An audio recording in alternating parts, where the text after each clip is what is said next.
The following is a conversation with Jean-Bruce Koua, aka JB. He's the co-founder of Elev, a platform that facilitates students' search for housing. Elev was started 4 years ago by a group of students who were trying to solve an issue that is a concern to almost all of us every year. Currently, it is functioning for students enrolled in University of Alberta, MacEwan, NAIT, and any post-secondary institution located in Edmonton. This team is amazing. Their product is simply one of the smoothest products I've ever interacted with, and I can't wait to see what they will bring next and what their next journey is. The audio quality of my microphone for this podcast episode is not the best. I'm very sorry for that. I had a cord issue that I've realized after I had completed the recording.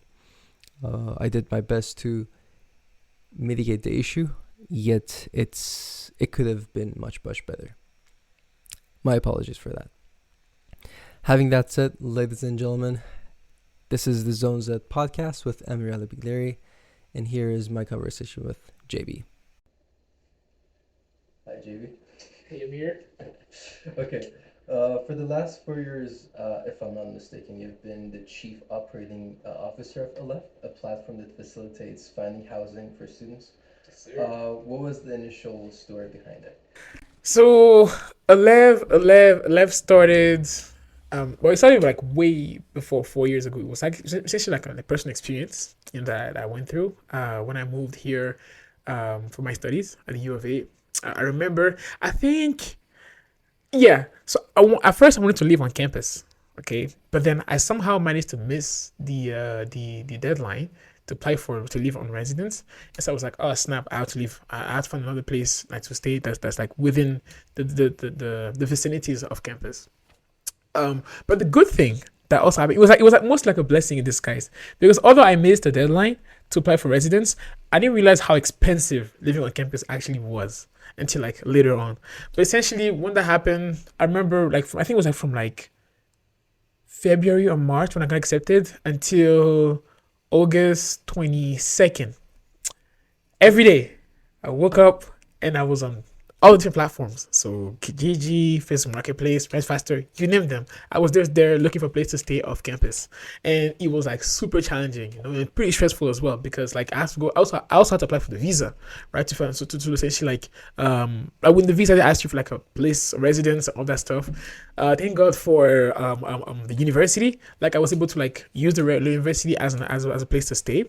But had they not been there, like I had to like essentially like go through the whole process of looking for a place to stay, talking to like landlords from overseas. So like imagine like as a landlord, you're chilling here in Edmonton, and you have international students that's somewhere in Tanzania reaching out to you and be like, oh, by the way, I like your place, I want to live there.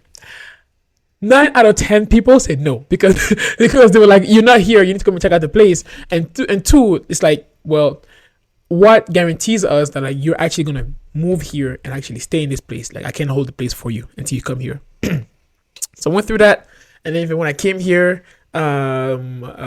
like I had to like even like look for a place. Like I stayed at a hotel for a couple of days while I was looking for a place to stay off campus, and like even then it was a little bit challenging as well to find a place. And even when I found a place, everything around it was also like pretty challenging in the sense of, like it was like a new culture, new place, my first memory from my family, and so like everything was just brand new. And I was like what 17, and so like I was sort of like expected to like know everything and know my way around everything, which wasn't obvious. And like that personal challenge that I went through, the personal struggle that I went through, sort of like fueled my motivation to sort of like find a better way, find a new solution. Like there had to be a better way of doing things. And so like me and my other co-founders sort of like came together, and they were figured, you know what, there is a problem. We could potentially find a solution. So let's work together to build a Elev. And how old were you at that time? At that time, I would say like 19 going 20. Whoa, that's wild. Yeah, 19 going 20. That's how I was at the time. Yeah. So you were in your second year. Yeah. I remember it was my second year. I think my second year going to my third, and at that moment, I was also looking for like a co-op. So it was when I was like looking for like an internship, and I was also working part time, and I had school. And I remember when cause like that's when Kevin actually approached me. And how it happened was that like I had a mutual friend that was actually working on this project as well, and he said he was showing me like the numbers, like, oh yeah, by the way, me and this guy were sort of like working on this project together, like doing this thing and all that stuff. And I was like, oh, that's pretty cool, but can I see the numbers? So like he showed me like a spreadsheet. That shows some numbers. So I was like, oh, that looks pretty cool. What if you tried this and you did that? Oh, what about this regression? What about that? So I was asking a lot of questions on the numbers because I was pretty interested. And so like he was like, oh, you know what? You should talk to my friend. And that friend was Kevin. And Kevin is the other, sorry, co-founder. Yeah, Kevin is. Kevin's the other co-founder. Met with him. We talked about it. We talked, discussed, and then from there, I sort of like joined the project, and I was just looking after the numbers, and then from there, the rest was just history. Okay, what were the numbers? What were you looking at? So the numbers that we're looking at is like essentially like the potential of the idea, like projections and sort of like some initial research that were done. But like from my perspective, because I'm a numbers person, it's like I was like, oh, this looks good, but there's some things that are missing. And like if you made like a few tweaks here, essentially like, okay, what if instead of just focusing on Edmonton, right? What if we just expanded across Alberta and across Canada, and we looked at, okay, what about the situation for people coming from overseas? Because like I came from overseas and I had like this background from overseas. Like, okay, what if we like build something that would also help them? What would those numbers look like? And so those are the things the questions that we're asking, even like assumptions behind the numbers as well. And then from there, like sort of like led into some conversations that led into me joining, and then now I'm sort of like the COO now. Okay, let's turn to the business side of things. Sorry. Could you please explain the business model behind Elev? What's the plan to generate revenue for the short term? And what's also the plan to keep it sustainable for the long term? Yeah, no, that's a very good question. So business model, the way it works is we charge a percentage of the rent per month. And so with Elev, we essentially took a holistic approach when building on the platform and making sure that it doesn't just touch on like housing, but like everything around housing and everything around living off campus as a student. And so what I mean by that is that we know that when it comes to looking for a place, because we went through it, there's like the whole process of like, okay, you go on the platform and you look for the property, and then you get in touch with the landlord. So you could either book a viewing or you can book an application. And then after that, you could essentially, if you like it, the next step is to sign a lease and then to pay the rent. Now we streamline the whole process onto the platform so that like as a student, it's pretty much like a one-stop shop. So you find a place, you book the viewing, send an application, sign the lease, pay the rent, and then everything that comes after that. And so essentially what we're doing is so that the price that we charge is essentially like incorporates all the different aspects, and same thing as well for the landlord, right? Because as a landlord, like there are many things that go into the picture, right? Like listing your property, making sure the property is well kept, making sure that you find the right tenant, making sure that the rent is paid. Like that's very important. Making sure that like rent is paid is super important. And so being able to like manage all of this into one app as well for students is definitely something that's super important. And so in terms of like business plan, charge a percentage of the fee per month. Essentially, whenever the landlord lists the property, whatever the student sees is what they pay. And same thing as well for the landlord. Whatever they post, whenever they list, the fee that they see is what they pay, and the amount that they see is what they receive. So like everything is super transparent from the get go. Now in terms of the short term. Right now our strategy has been because this is sort of like a marketplace and it requires volume to take off. Right now we're sort of like funding it from pitch competitions, grants, and like of course sweat equity, so like our own little monies that we have that can put together to keep the business running. But in terms of long term business plan, there are many. The great thing about this platform is that because it's a marketplace, once you get that volume, that essentially like that magic number that allows you to break even, any number that goes over it is essentially profit, right? So then that's actually where we sort of like trying to go. Now the next thing is there are many verticals that we can explore, right? So like for example, once you move into a place, right, the next thing that you need to do is get a phone. Okay, what if you work with a essentially like a phone, like a internet provider or like a TELUS or whatever, and essentially like for every student that comes through that we get you through Elev, there is a fee that comes into it. Same thing as well with the credit card, because you need to like get a debit or credit card or whatever, and then like essentially like having all those different pieces incorporate into the platform to make it easier for students, and of course have like another way to generate revenue. Another thing that we're also working on is essentially the whole aspect of helping the student build a credit score as well through the rent payments. Now, one thing that we know is that here in Canada, I guess even in North America, like credit is something that's super important. Like where I'm from, we don't do credit.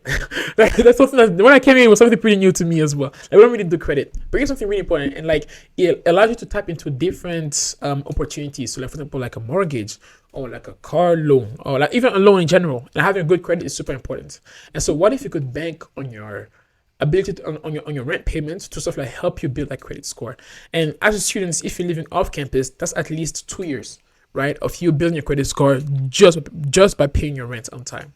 And so sort of like exploring that avenue and seeing how we can sort of like use that as a way to like support students. And of course, make some money along the way, but most importantly, like help students make sure that they get the most out of the experience living off campus. So to just make sure I understood correctly, Yeah. the the what's it called? The grand goal is to create a platform that allows you to just with one click be able to find a residence with the internet, utilities, rent, Yeah. etc., with some perks such as like building your credit score and whatnot. Is that right? Yeah, that's correct. Yeah. Okay, so if I'm understanding correctly, then you're doing a service to both landlord and the Students. students. As a result, the revenue should be taken from both landlord and the students, Yeah. if I understand correctly. Yeah. So, what's the pricing strategy? Like, what's the split? Is it like more landlord, more student? How does that work? Yeah, so that's a good question. Sorry, so you don't. Yeah, no, so that's a good question. And that's something that we're sort of like testing right now. In terms of pricing strategies, because one it varies, of course, like the season also varies in the sense that like, we've seen that over the summer is when most students are looking for a place to stay, right? Because many students, the way the cycle works is students look for a place to stay, something that matches their semesters. So like either from like September to December or December to April or September to April or September to August, right? So like essentially matches how long they have with school. And so making sure that like the seasonality is also taken in consideration into the pricing. Another thing that we also look at is essentially sort of like the demand in general, right? Because if you have a higher demand, and with a higher demand and which something that's pretty something that's very known today is like the whole housing shortage, right? So then if there's a higher demand, that pushes the price of the property, and so we're trying to find a way to like essentially accommodate for that for students to make it cheaper for them to find a place to stay off campus. But essentially when it comes to like the pricing itself, it's sort of like it's balanced between the landlord and the students, and so right now we're sort of like testing to see what's the accurate price that we should charge. And so to give like an actual answer, like when I split equally, like split between the landlord and the students. Now there have been instances whereby like it's more on the students than the landlord, and more on the landlord than the students to make sure that like it balances out. But when it comes to the price itself, the reason behind it is that both benefit from the service that we provide, and making sure that both are charged in a fair manner is what's really important for us. Now, like I said earlier, we're still testing the price to see what makes sense, what doesn't make sense, and there are many services that we're offering right now that are also like sort of like match the price that we are charging. Okay, you said you're a numbers guy. Yeah. That helped me out in here. So, uh, having the cap on the number of international students that are coming, that definitely affects your target audience. Mhm. Moreover, there's also a housing crisis, so Mhm. you have a very specific number of landlords that are able to, give, Support, yeah. yeah, exactly, support the program. So, how does and you're saying that you're trying to test whether different strategies work. How does pricing strategies? How do they project? So what's all this in your head? Like, how is it going in your head? How do you sleep at night? Knowing that, okay, tonight maybe my approach is going okay, but tomorrow I have to start from scratch and just run the numbers again and say, the strategy. Yeah, no. The how do I sleep at night? I don't. I don't sleep at night. That's what happens. Because it's like you put out one fire and another one comes up and another one comes up and like it's like, oh man, so you don't sleep. You just hope for the best. But to be honest, the way we see things is with challenges come opportunities, right? One thing that we're seeing a lot is that there is a huge, like, of course, the international student cap that's been put on right now. One is very unfortunate for international students because there are many opportunities here in Canada that many international students can benefit from, and it's unfortunate to see that like there's like a cap.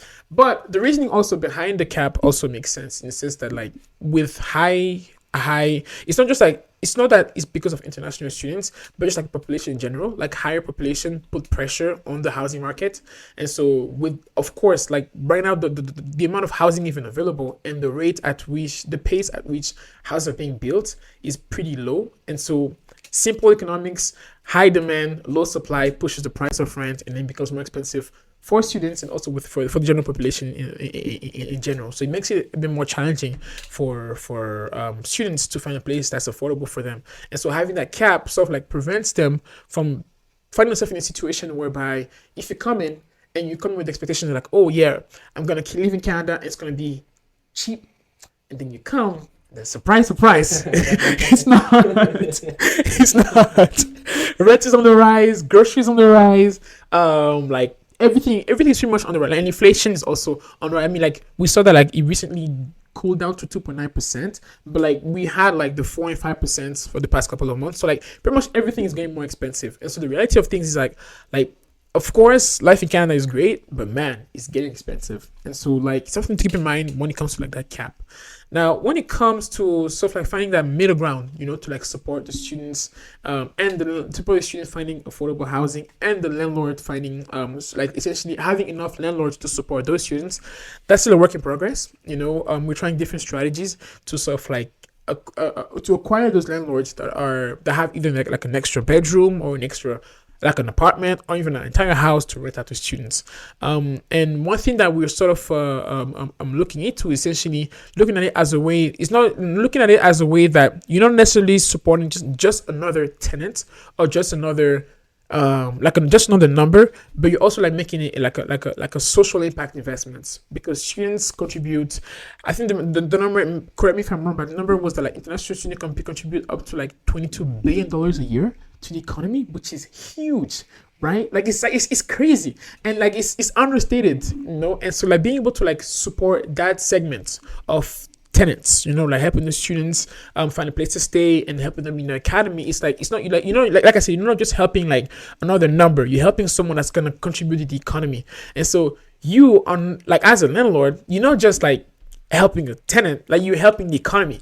And so it makes sense for you to host a student. And second thing is like students statistically are one of the most reliable tenants to have because once they find a place to stay and they're with you, they're more likely to stay with you until the end. Many stay until the end of the tenancy of the school, but they also stay until like after they graduate because they're like, oh yeah, I found this place, I'm comfortable here, why leave? And secondly, they are able to sort of like not necessarily afford the rent, but they can cover the rent in the sense that they either have like a student loan, because as a student, if you start to go to school, you need to make sure you have everything else covered, right? Like you don't want to find yourself struggling to like afford rent or all the other stuff. And so like you having like the student loan or the scholarship or the grant and even like the guarantor helps you cover that rent.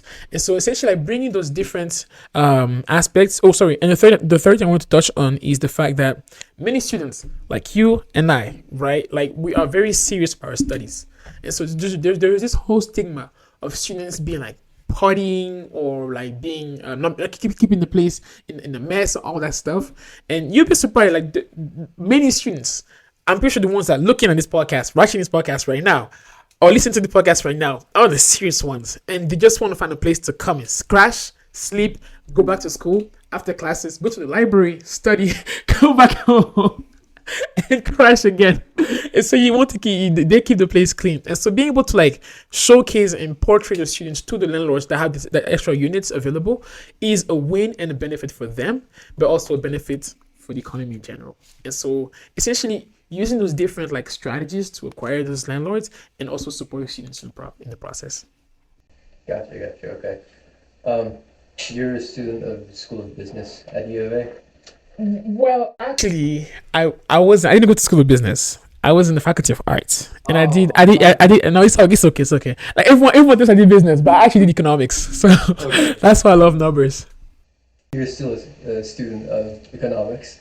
Well, I would say of economics. I think I would say for life in general, because I actually graduated last summer. This is awesome. You're making this really hard for me. It's all good, man. Don't worry. Okay. We mix it. It's okay. As the COO of Elev, Yeah. let's say the world is an ideal situation. There is no cap on the number of landlords nor the number of tenants. Mm-hmm. How do you find the balance between affordability and profitability in any market? Well, that's a good question. The balance between profitability and affordability. I think that's a good question. I think in any market, now I'm about to piss some people off, but in any market, you need profits. Like, profit is a motivation for many to get into business. I mean, many people, like, of course, many people say that, yeah, I'm going into business for like a good cause, like, want to help people. That's great, and there's nothing wrong with that. But you need to pay the bills, and you need to make ends meet, and you have all those different like in this real world, like you need to have all those things covered for, and profit plays a big role in that. Now, of course, you don't want to get greedy to the point where like there's so much profit that it's not good for society, but essentially having enough profit to enjoy, like to essentially support the business, but also like support yourself and like whatever necessity that need to be covered. Now, in an ideal world, this is find the balance between affordability and profitability. I think there are many things that come in play, right? Like, for example, being able to ensure that, like, I think the word is the word here is propensity to consume, but essentially by charging a rent, like, but essentially charging a rent price that doesn't negatively impact the person paying that rent, and not charging too low of rent to prevent the landlord to afford the other bills. So essentially find that balance to essentially ensure that you're benefiting both the landlord and the students, while also, making some profit along the way is definitely something to keep in mind as you go about that balance. And so to answer your question, I think not being greedy in the process, and also making sure that everyone involved at least gains to the maximum. To the maximum. Gotcha. Okay. Okay. You mentioned how Kevin and you got technically connected through a mutual friend. Building a successful startup technically often hinges on having a good team. Yeah. What were the initial strategies for assembling the team? What were the thoughts on overall how many people you guys are going to need? Yeah. Consider that you had to build an application technically. Yeah. And how have those strategies evolved over time? Yeah. That is a very good question, and that's actually an expensive question, because I remember when we're building the team. Oh man! Now I'm not trying to throw shades at anybody here. Like, the team were awesome. People that were on the team were awesome. The issue was, in the beginning, there's a lot of figuring out. Like, and as a founder, your way of thinking is different than a person that you're adding on to sort of like take over a role, if that makes sense. So as a founder, you are a different role. You wear many hats. One day I'm in charge of operations, another I'm in finance, another day I'm on the ground talking to a landlord or talking to students, or pitching. Like I'm wearing different hats. Same thing for Kevin, same thing for Kwesi, who's our CTO as well. But your way of thinking is different to someone essentially coming in to fill in a role. In the sense that someone that's filling in a role, and there's nothing wrong with that, but essentially someone that's filling in a role is essentially there to fill that role, and that's it. In the sense that if, for example, your job is to let me take a kind of random. Let's, for example, your job is to do social media, okay? As a founder, I have different expectations than you would as someone that's in social media. So social media will just come and be like, okay, I should be on social media. I'll be posting maybe 1 or 2 posts a day or 1 or 2 posts a week, and then I will engage with maybe 3 or 4 pages a week, and then that's it. But you as a founder, you're like, okay, that post that we're posting today, how is that gonna lead us to 2 or 3 more followers? Or is that gonna lead us to 1 more sign up on the app? And how is this engagement going to lead me to more essentially give me more visibility and attract more people to my platform? Like you think differently. And so the reason why I say that is because when we're starting, okay, I think it was about maybe like that first year, and that's when I knew that I wanted to like double down on Elev. That first year, we didn't have there was no product, no nothing. It was just an idea that we had in mind, and we went through this one accelerator. It was called like the accelerator. It was out of Calgary.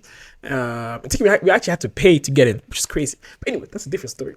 We went through an accelerator out of Calgary. And I remember, I think it was like the last, at the end they have I think it's called like the startup showcase, where like essentially each platform, that each idea that went through the program, at the end they come in and they pitch the business and all that stuff in front of like an audience. So like some are investors, some are grants, all that stuff, right? And so Kevin actually was the one that went. Kevin and Kwesi went. I didn't go. Kevin and Kwesi went. Kevin actually went there and he pitched to this one angel investor. And taking, like I said, there was no product. It was just an idea. Kevin went and he met an investor and he managed to sell the idea to the investor, to the point where the investor took out his wallet and actually signed a check to a bunch of 18 and 19-year-olds that had just an idea, which to me was crazy. No, right? It was crazy. And I remember Kevin sent us that picture on the group. He's like, yep, this one is in the bag. I got it. I was like, you got it. He's like, yep, coming in the mail. Make sure you check the bank because it's coming in. I was like, bro. And I remember, I think maybe like 2-3 weeks later, the check actually cleared and it came in. I was like, oh my goodness. It was legit. Yeah. Like, it went from like just an idea to like, oh snap, this is real now. Like, this is actually real. Like, now we actually have to execute on this, And when we got these grants, the cool thing about, when we got the check, the cool thing about this is about grants here in Canada is that, like, there's like a lot of like grants and wage subsidies that if you have $1,000, example, let's for example you have $10, you can turn that into $30 or $40. Because like the wage subsidy, for example, they can cover, let's say for example, you have a wage subsidy that can cover up to like 70% of a wage or somebody's wage. So if you put like $10,000, they will cover the remaining $7,000. So then you keep if you have $10,000, if the contract costs $10,000, okay, you put $3,000, they put the other $7,000. Now of course you have to pay the $10,000, but then they'll pay you back the $7,000. So then you keep the $7,000 and then you spend only $3,000 instead of $10,000. And so that's actually how we're able to like stretch the dollars. And the reason why I say that is because we knew we could do that. We're like, oh well, if we want to grow fast, we need to hire more. And so at one point the team was about 17 people. Yeah. Yep. 17 people. 17 talented people. Now the challenge, like I said at the beginning, we were still figuring out. And because all of us were figuring out, the people that we hired they were not like figuring out like we were figuring out. They're figuring in the sense of like, okay, what's my duties? Like what am I supposed to do? But us, we're also figuring out, okay, now we've reached this point.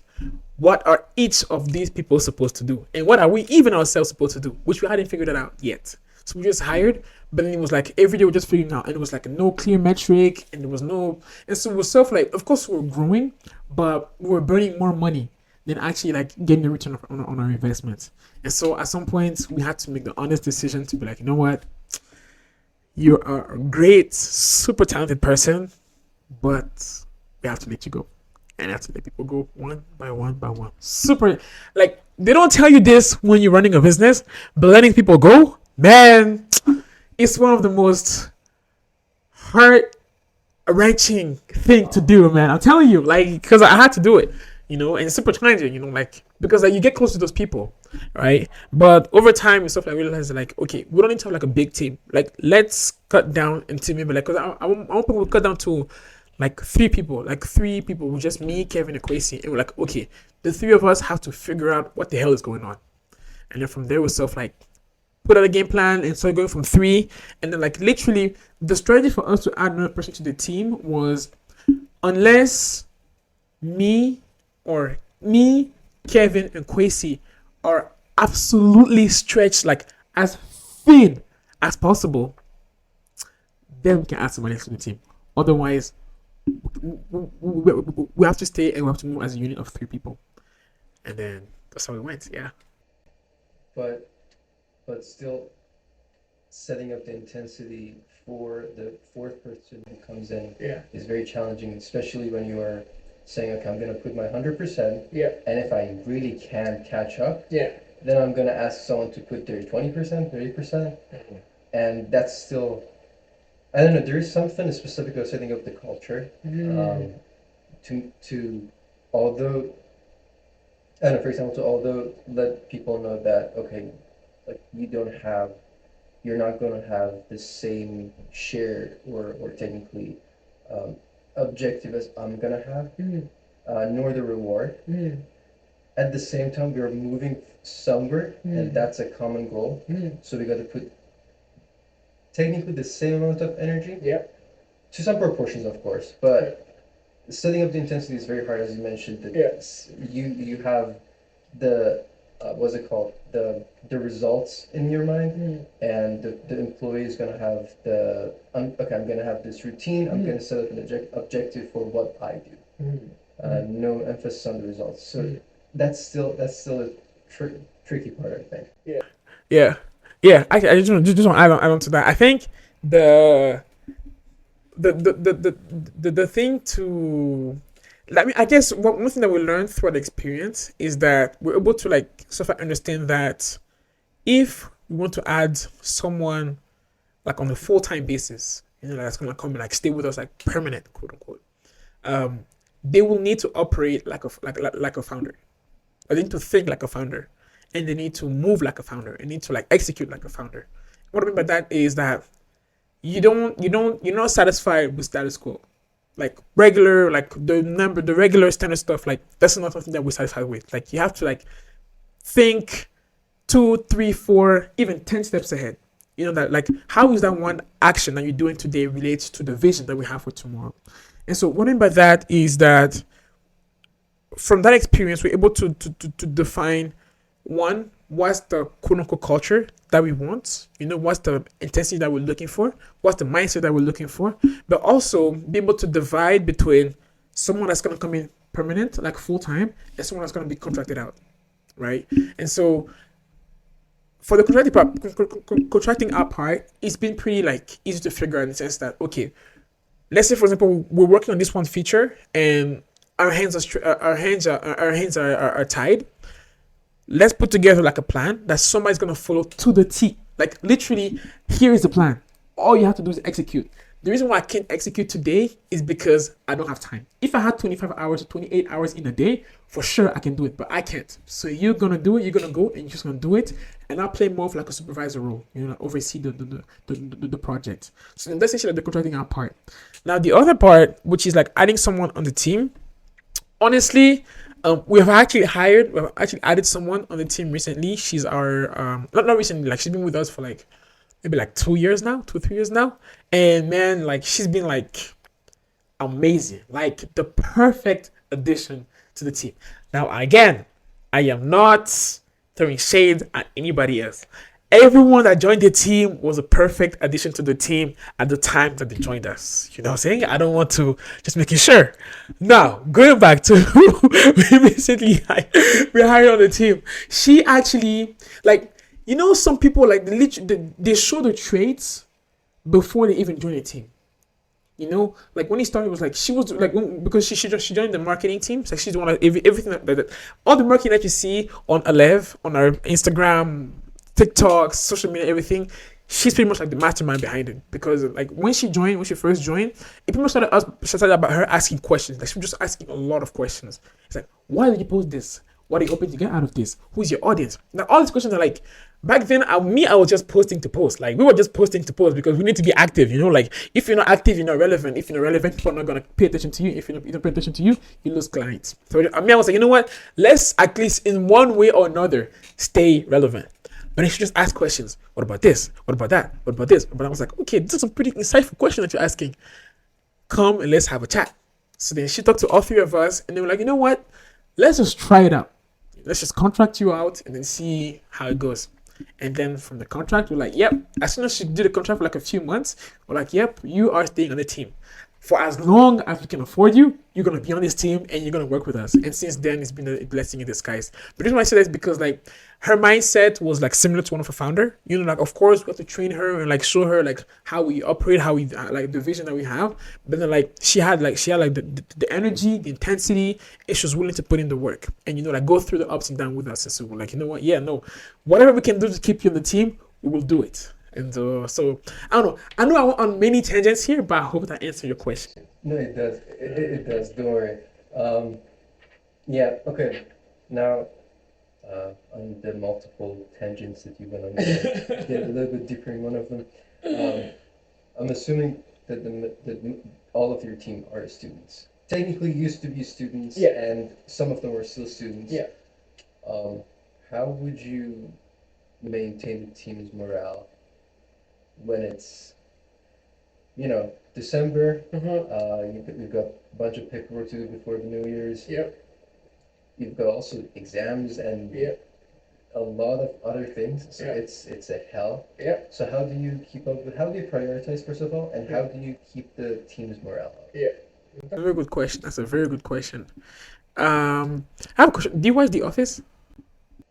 Yes. You watch The Office. Okay. So I've watched The Office maybe like 8 or 9 times. Like I just rewatch it because it's just too funny. There is this one episode where Michael and Jim, they were co-managers, and at some point it was announced that like some of the news that Dunder Mifflin was about to be like sold, going bankrupt, and all that stuff. And I don't know if you remember, like Jim was like very serious, like, man, this is for real, but you know what, it's not over, let's keep working and all that stuff. And then Michael was like, oh, let's play the game. You remember? It's a good comeback. Exactly. He said, let's play a game. Who I think was like, there's a murder in town, something like that. I forgot what it was. I forgot the name of the game. But then she was like a murder thing that like, it was like, yeah, let's play a game. And then Jim was like, why are we doing like Michael, we should be playing, we should be like focusing on work, getting work done, you know, even though they say the news might get bankrupt. Michael was like, nope, let's play a game. And then he snapped. And he said something that was like really, really interesting. He said, these people need this right now.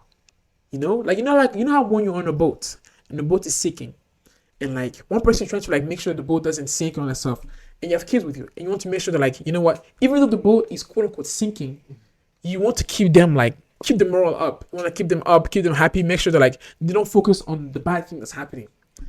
That's essentially how we go about sort of like keeping the morale up. Because one thing that we know is that like the inevitable is gonna happen. If one day, God forbid, a love doesn't work out, or one day you have to close shop or whatever, if it's gonna happen, it's gonna happen, you know. But during those days when it's down and you know there's like many things on the go and you have like, you know, deadlines coming up and like a customer that's cursing you out, telling you that your app is trash, or you have like essentially the world seems to be going to shit. Pardon my language. Okay. you need to remember that as long as you're standing on your 10 toes, your 10 feet are here, your hands are here, okay, you have a roof on your head, there's food on the table, you'll be fine, you know?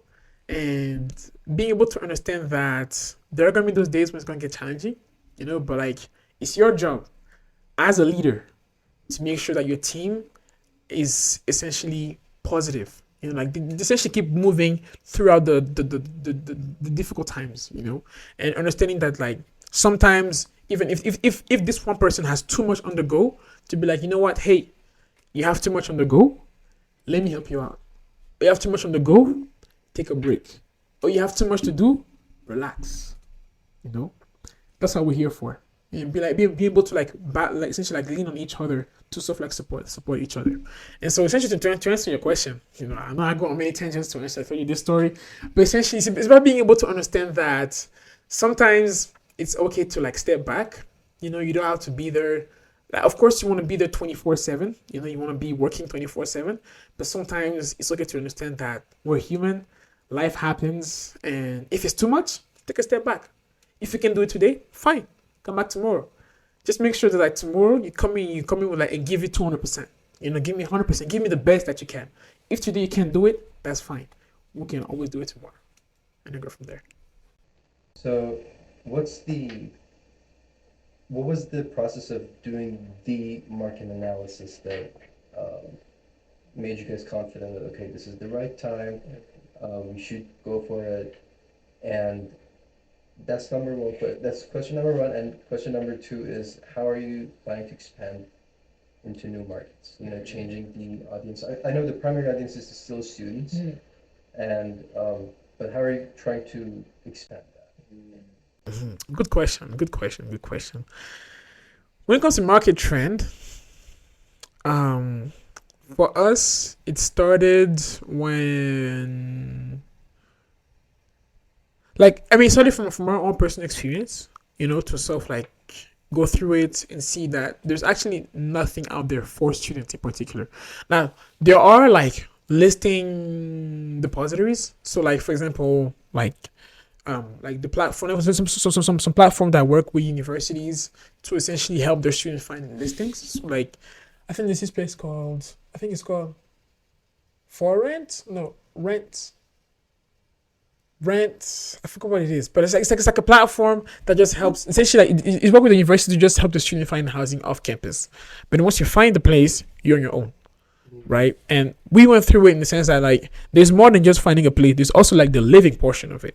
You know, and so when we did the research, we realized that many of the platforms that were out there were either one, not catered to students in particular, they would be catered to like the general population, and then as a student, you have to compete against like professionals or like people that have a full-time job, that have a credit score, all that stuff. So like you're essentially fighting a losing battle.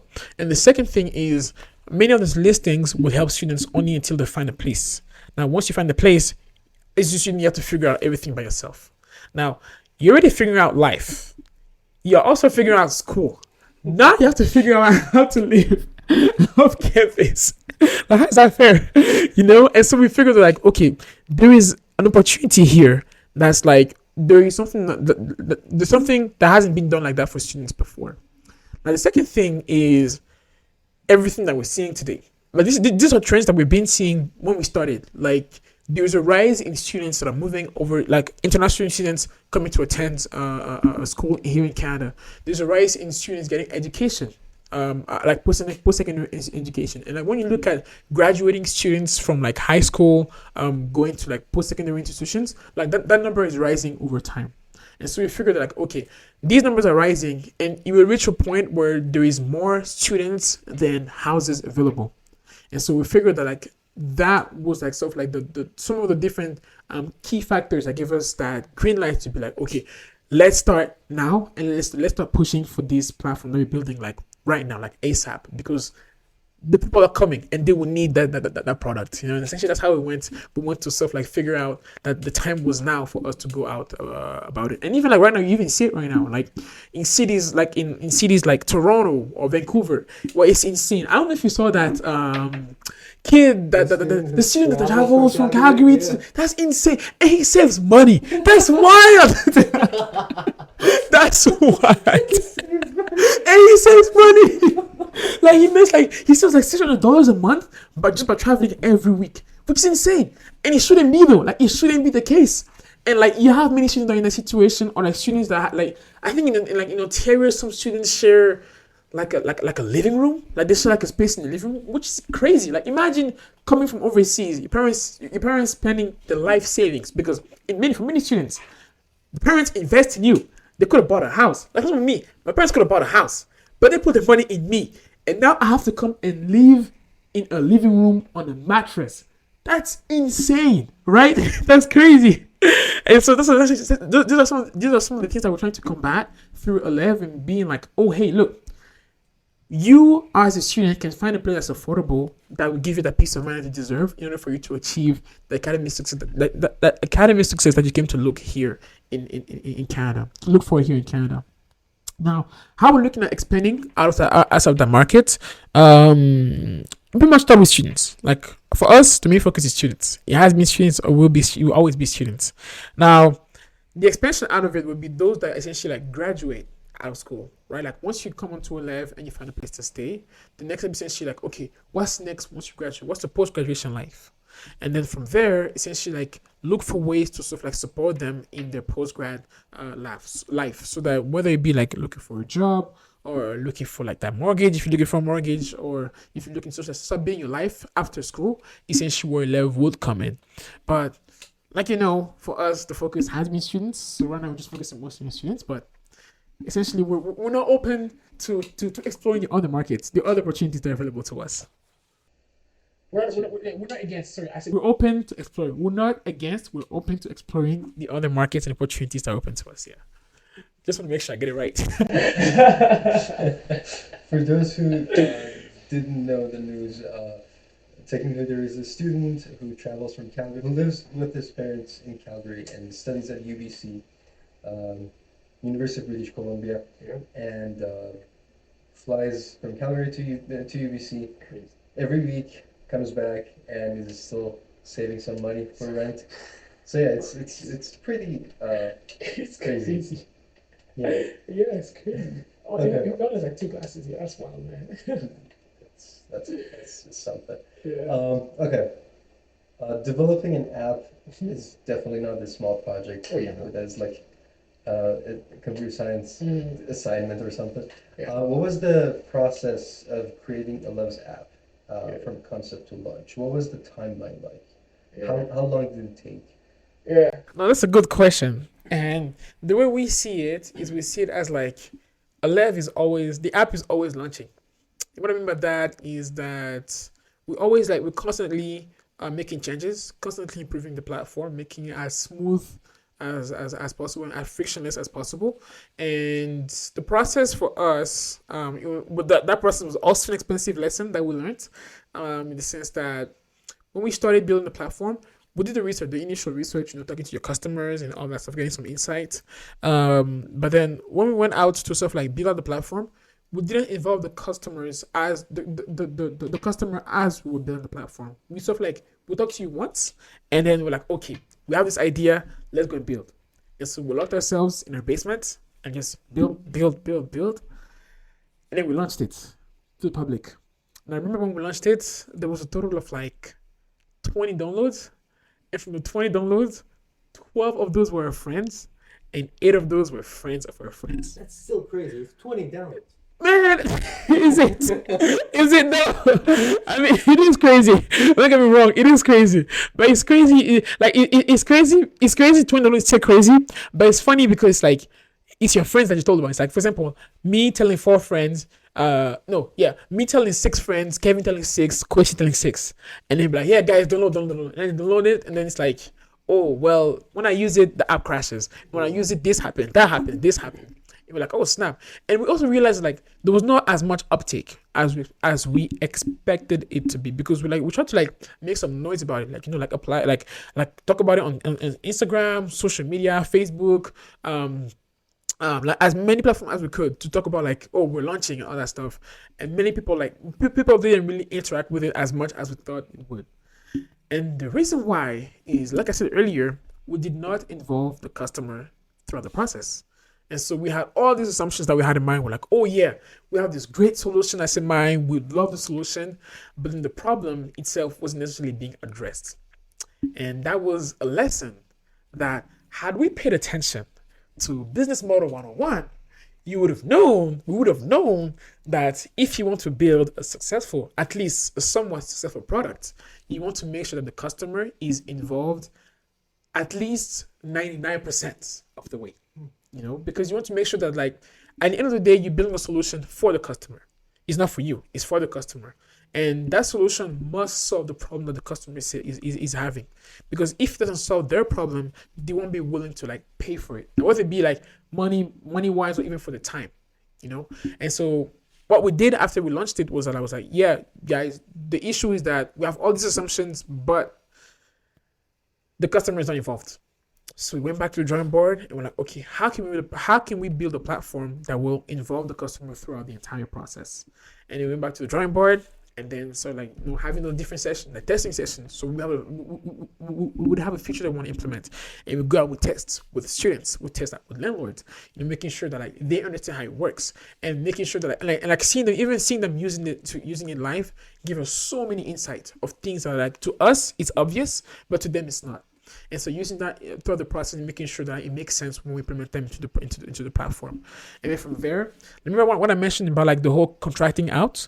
Once we were able to understand, okay, for example, listing a unit on the platform, it's not as easy as it should be. Why is that? Because of this, and that. What could be potential features that we can work with? We'll do like a quick MVP to test it out with the landlord and be like, oh yeah, I like this. No, I don't like that. Yes, I like it. No, I don't like that. Once we have all of this figured out, it becomes a project that we essentially contract it out to somebody that essentially work on it, implement it, and then launch it for everybody to use it. So it's a lot of like testing, making sure that we get the feedback, making sure that we implement the feedback, and then essentially like working on it with the users. But that still sounds like a natural process to go through. Technically, you create a platform and then you take it to the customers to try it out, and you technically perfect it. Yeah. How would you be able to make it faster? Like, if you had gone back, how would you get the customers and the landlords involved in creating the app without actually having the hands-on experience of the app, just being in the palms of the customer, just telling you, okay, I don't like this, I like this. Yeah, because the things that like for us at the beginning, like the priority was like to get something out fast. So that's why we didn't have much interaction with the landlord, with like the customer, right? But then the downfall of that was that, well, if you get it out fast, nobody's going to use it because nobody understands how it works, right? And so now, going back, what we would do differently, essentially be able to like break down the process. Yourself like essentially like be like, okay, this is how you find a place. Essentially break it down in a way that like, okay, what does the filter system look like? Because there's a filtering system. Okay, does it make sense? Like as a student, when I open the app, do I know where to find the filter button? Do I know how to interact with the filter button? When I click search, does it actually bring me the things that I filtered out? Like essentially breaking down to different aspects and then going out to test it. And then having like, I think in the dev world they call it sprints. So having like different sprints, where like sprint 1 is just focusing on finding the filter button. Sprint 2 is focusing on putting together different buttons within the filter. And then sprint 3 is essentially making sure that like when you click search, it finds it. And then having the different sprints, putting different timelines to each, and then like having a conversation with the landlord for sprint 1. Does it make sense? Okay, how is conversation? Sprint 2, does it make sense? Sprint 3, does it make sense? Essentially breaking down in a way that you can like have like those different tangible deadlines and you work toward them. And so essentially to answer your question, just break down the whole process and then make it into tangible action items. Makes a lot of sense now. Okay, so technically going through every single step of if it's a tenant trying to look for an apartment, just filtering, just looking, just starting to look till the last step. You need to have the customers involved Yeah. somehow. Yeah, somehow. But you also don't want to make sure that you don't get lost in the weeds, right? Because it's easy to like delay a deadline because you want to have the customer involved. And so you want to make sure that like the key aspects, the customers are involved. Like the key aspect are involved. The rest can be figured out. And then the rest is like, if the rest becomes a major problem to the customer, then you involve the customer. But since you want to make sure that like you're able to move fast, but also being efficient in the process as well. So yeah. Hold on. Let me. Sorry, I'm just. Okay, we were talking about creating an app, having the customers involved. Okay.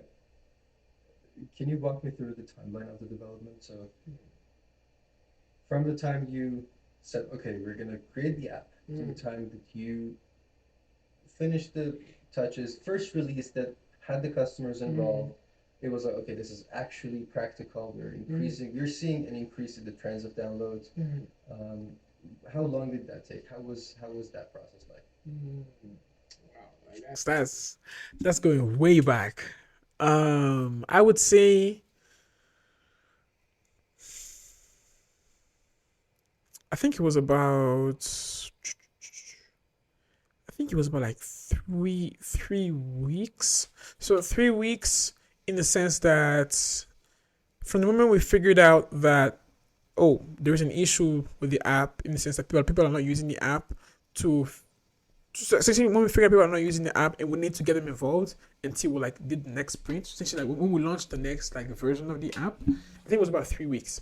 Now, it was either 2 weeks or 3 weeks. And the reason why I say that is because one of our co-founders has a very strict deadline. So his philosophy is that if you think that you can get something done in 1 day, you can actually get it done in 1 hour. Yep, you can get it done in 1 hour. So if you get it in 1 day, you get it done in 1 hour. And so with that in mind, something that was supposed to be 3 weeks, he believed that we can get it done in 1 week, which the dev team told him, yeah, this is not possible. Like, this cannot happen, And so, like, I think it took us about like 2 weeks to sort of like hands down just work on different features and make sure that everything works pretty well before we launch it out. And those were like probably like one of the most productive weeks that we had, in the sense that like from morning, from dawn until like from the sunrise until the sundown, until the sunset. Yeah, sunrise to sunset. Sorry, I don't speak English, bro. English is a second language. Yeah, so sunrise to sunset. Like we're just like hands down on the app, making sure that like like we're testing and making sure that the different features work. But I personally myself, I wasn't necessarily super involved in the app development. I'm mostly like operations and finance. So like everything around like making sure that the lights are on, the business is still running, and that there's money coming in, and stuff like what I do. But like in operations, like I was just like heavily involved on the testing of the app, making sure that everything works well, making sure that like it's interactive and it's intuitive for the user, more stuff like the whole like QA QC process, all of the things that I was involved in. But like in terms of timeline, I think it was about like 2-3 weeks, but like intense weeks, making sure that like the thing is out. And so that was sort of the process. Yeah, that's fair. By the way, shout out to anyone who designs the user interface for Elev's website. Is with all the respect, one of the sexiest websites. Oh wow, thank you, man. Thank you. No, that was a working project. That was a work in progress, man. That was a long work in progress. Like, I think what is it? The person that was so like behind it was I think like the new website was Kevin. Actually, that was behind the like putting it together. But like, if you see where the website was the first time we launched it and where it is today, major progress. So honestly, shout out to the team that put the app together, man. It was crazy. Yeah, it's like I almost thought that did Airbnb buy Elev because it really looks like this Airbnb Elev just meshed up together. But it's pretty good. So if it's Kevin, shout out, man. Good job. Yeah. It was a lot of work. Like the design, like Kevin. I mean, like the website interface, like a lot of like support from Kevin. But then like the UI UX team as well also put some work into, and the dev team. Oh man, honestly, like I used to underestimate how much work the dev team actually does actually do does actually until like I've seen it live, and I'm like, whew, anybody that works in dev, hats off. Like you deserve everything you want in this world. You deserve it because man, it's insane. It's crazy. I can barely code on Python, but they like put apps together, that people use, which is like crazy. So like kudos to all of them, man. Yeah. Okay. Let's talk about objectives. They're crucial, of course, in the Yeah. early stages specifically. How did you set your objectives? Because I know you said one of the co-founders is like on steroids about Oh timelines yeah. or deadlines. Oh yeah. Oh yeah. And he Um, knows who he is. When you see his episode, he knows exactly who he is. Yeah. but how would you set up the objectives and what's the because I'm assuming the goal is trying to make this a part-time side hustle toward a full-time project. Mhm. So what were the objectives um, for that arc technically in the beginning for Ella, Mhm. and what are they now? Yeah. Yeah. That's a very good question. Well, so just a question. So when you say objectives, is it like business objectives or like personal objectives? Like, I'm trying to understand. Technically milestones. Milestones. So Okay. let's say next September, Elev is gonna release an Android app, for example. Yeah. Yeah. Good question. Good question. So for us, there were different milestones that, like, as we were growing, and from the beginning and to now, like different milestones. Like in the beginning, of course, it was making sure that the app worked. Like making sure, like even today, like we're still making sure that the app works, but like it's less of does this actually work to does this make sense, right?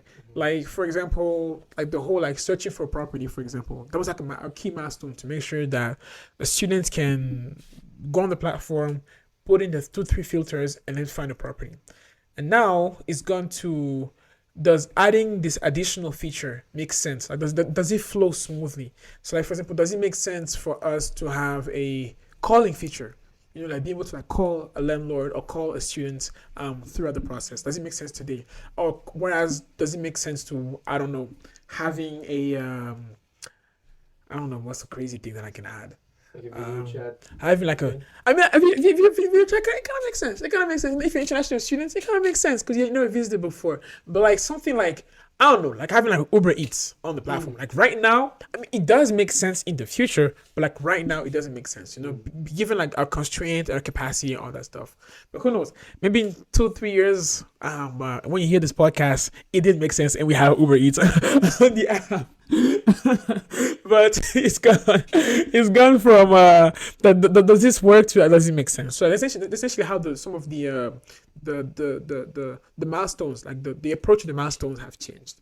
Now right now our focus has been on, of course, like growing the user base, so getting more students, but mostly like more landlords, more houses on the platform, because like we've gone to a point where there's more students than listings available, so the listings actually go out fast. Like as a landlord, especially if you post over like from like December to April, it actually goes faster than like the other platforms, because students are actively looking for a place to stay.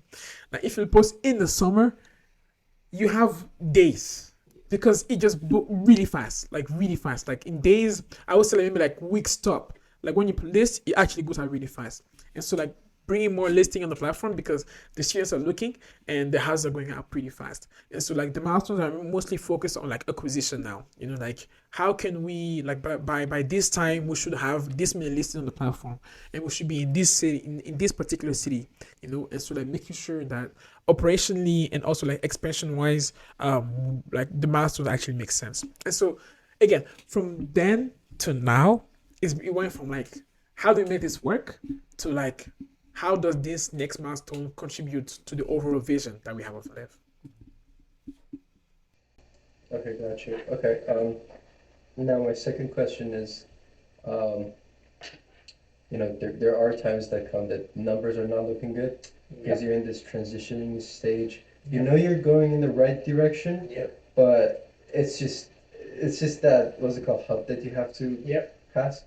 So first of all, how do you recognize that? How do you recognize that from actually know if something bad is happening? And second of all, is there any way to check to see where you can facilitate the job? Sometimes you just gotta wait and wait for the customers to just what's it called, increase in number, for example. But sometimes you can actually do something in terms of increasing the timeline or setting up what's it called, smaller objectives. So how do you address that? Yeah, that's a good question. And for us, we sort of like we have different metrics that we track on a regular basis to ensure that um, the business is growing as it should, and to ensure that the different things that we're trying, stuff like bring us more customer, bring us more partners, and all of that. And so, in order for us to essentially see, like when we see that, okay, we reached a point where the numbers are pretty slow, like they're not growing as fast as they should. We look at whether how are we trying something different? Are we doing something different? And if not, should we keep doing it? If we keep doing it, for how long should we keep doing it? If not, what else should we be doing? And so essentially asking us sort of different questions. Now, in terms of like facilitating, is either like speeding up the process of getting those more numbers or not, we try different strategies. Like when it comes to like, for example, user acquisition. On the student side, we try a different strategy to see what works with the students, what brings us more students than less than others. Same thing as well on the host side. Trying a different strategy, whether it be like a new a new marketing strategy, or a new strategy that we're going to use to essentially acquire those landlords, are other things that we try as well.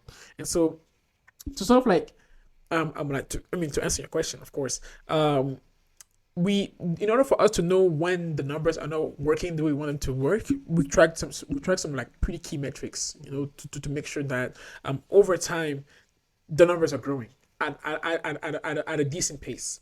Now, of course, we want to increase the pace at which those numbers are growing, but just like any startup, we are constrained financially, capital wise, and also like labor wise as well. And so we sort of like have to like make sure that we don't burn ourselves out in the process of wanting to go fast, but also make sure that we're also smart with the decision that we make, so that we organically increase the numbers. Of course, the vision is to have the hockey stick, but of course we have to be honest with ourselves and realize that like we want something, but sometimes you need to accept that like it may not happen. Doesn't mean you settle, but accepting that like even though you try, it may not happen the way you want it to, but to keep going still. Gotcha. Okay. Okay. As the how am I supposed to word this? Um, as the sugar daddy of Elev, I don't know who that is. I don't know. The sugar daddy is Amir. What? what's what are the strategies to communicate Elev's value and Elev's goal to investors? Number one, that's number one question. And number two, of course, investors are selective of who they invest in, but at the same time, startups are ideally selective of who invests in their company, because some people are looking for short-term, Yeah. what's it called, profits, and some people are looking in the long term. Yeah. So how do you go for that? Yeah, that's a very good question. That's a very good question. Now, for us, one thing that is very important for us is that with Elev, it's mostly about the social impact that we're looking to do with the platform. So when I say social impact, I mean that every student that comes on the platform, every listing or every landlord that come onto the platform is not another number. It's an actual person who has a life and who chose to be a student because they want to have a better life, just like they choose to be a landlord because in one way or another they want to have a better life as well. And so stuff like bringing out those different values into the picture when you're pitching to an investor is definitely key. Most of the investors that would those stuff like going after and looking at are so those that essentially invest in that social impact, so like the community impact space. These are things that like sort of like be able to like, communicate that to them, because if you think about it, all those different investors have either been students, are students, or are somewhat related to someone that is a student. And so in one way or another, they're impacted by the work that we're doing. Same thing as well on the landlord side, either they are involved in real estate, know someone that's in real estate, or like have some in the way, shape, or form like have their hands in real estate. And so be able to like communicate that and ensure that of course it aligns with whatever values, whatever what do you call it? Like there's a word for like investment. I don't know if the word is investment minus. Sorry. Return. Yeah, I guess return, but like return is also is. I'm actually getting to the return part, but it's like one that's like the investment motive or strategy. I don't know, but essentially make sure that like whatever we're pitching them also aligns with their vision, and of course has some sense of return. Like they must make money, otherwise they're not gonna work with us. And so those are things that we keep in mind as we approach those different investors. Now, when it comes to like working with us, we're looking for investors that are willing to go in the trenches with us. Like we're going to work together. That's where we're going. Like we're not because even though we want to like the vision is to like get there and be like the main housing and living provider for students off campus, like we recognize that it's going to be challenging, and we want someone that's going to be by our side as we go through the challenge, and we're not looking for the short-term ones that are, let me just put some money in and then hope for like a 20-30% return in like a few months. That's not what we're looking for. We're looking for like someone that understand the vision, understand the mission, that's willing to work with us, to mentor us, to like introduce us to key industry players, to essentially like grow together and get us to that point that we're trying to get at. And so these are some of the things that we look for these are some of the things that we look for when we approach investors and when investors approach us.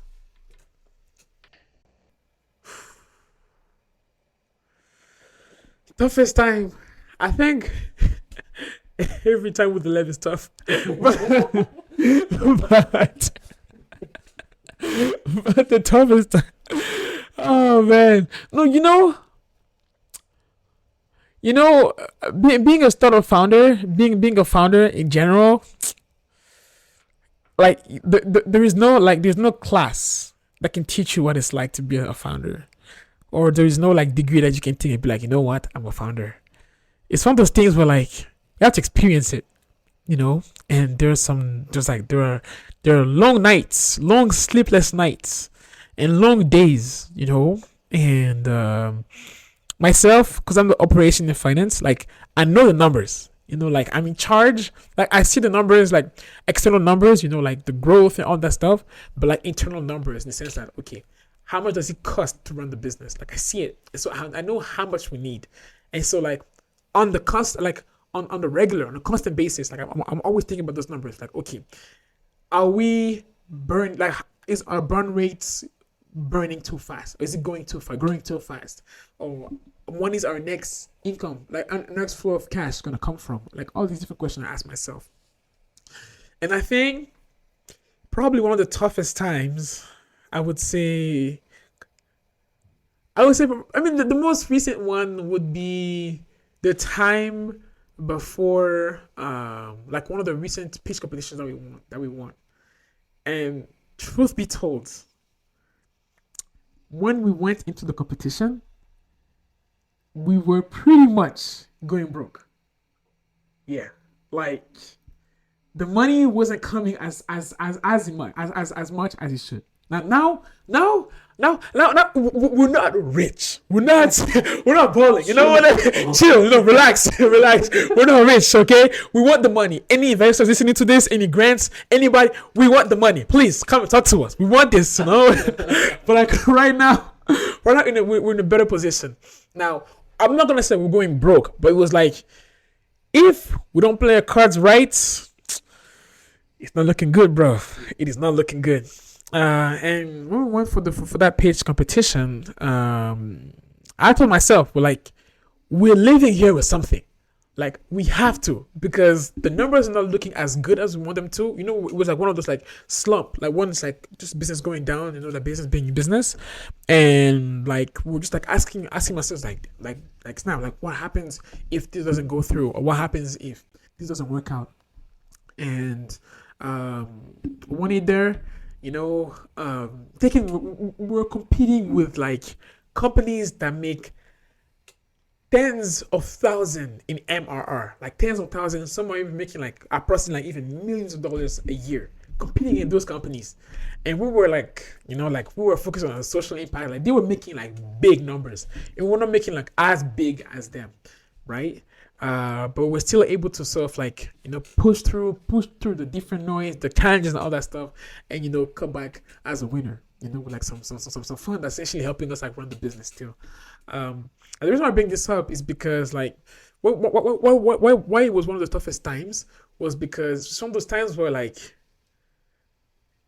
when you have different options, you're less nervous, like less stressed. But when you have like that one option, like only one option, and it must work, like it has to go through, because sometimes you're like, you know what? I can't control things. If it doesn't work out, it doesn't work out, and it is what it is. It was one of those options where like it either works out or it works out. Like, there's no other option. Like, it has to work out, and it worked out. And so like we have been in different situations before like that before, but like this one of the ones that I remember most vividly, and it honestly like teaches you to believe. Like to believe. Like, this is one of the things that happens with like where you're like, where you're like, damn, like we actually have something here. Like, of course, like sometimes, and many founders, many of them that listen to this podcast, you have to lie to yourself. You have to lie to yourself and believe that you're the best guy in town. Like, you have to, even though you have bugs or crashes or your platform or your service is not the best. As a founder, you have to lie to yourself, and you have to like fake that confidence. Not necessarily like fake whatever you're selling, but like tell yourself that you're confident, that you have the best thing in town, and that you deserve it, in order for you to step into the fact that you actually deserve it, and that what you have is actually the best in town.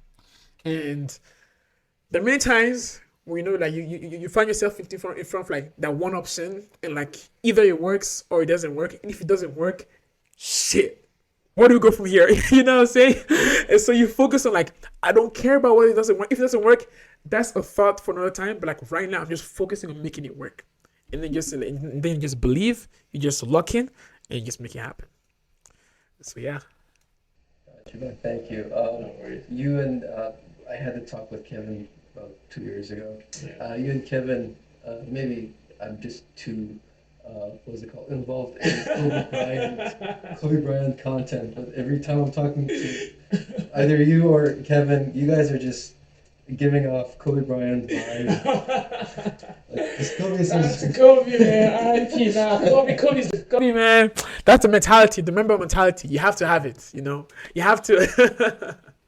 Yeah, no, that's something very precious. That's valuable. Yeah. Thank you, and thank you for doing this. I really enjoyed every talk. My pleasure. It was great. Thank you very much, and good luck for Elev. Say hi to the team. 100%. Thank you, Amir, for having me. See, what's the name of the podcast? Huh? What's the name of the podcast? Oh, Zone Z. Zone Z? Yes. Yeah, thank you, Amir, for having me on Zone Z. Zone Z, man, I'm grateful, for this opportunity. It's like, not everybody gets invited here, and you invited me, so I appreciate it, and I can't wait to see how far you take Zone Z, man. So, like, thank you very much. Thank you very much. Yes. I'm not gonna delete that from the record. I'm just Oh keeping. yeah, you keep it. You better keep it. Yeah, Yeah, you better keep it. Let's say organic. Yes, Okay, sir. thank you. Thank you very much for listening, and see you guys next time. Bye bye.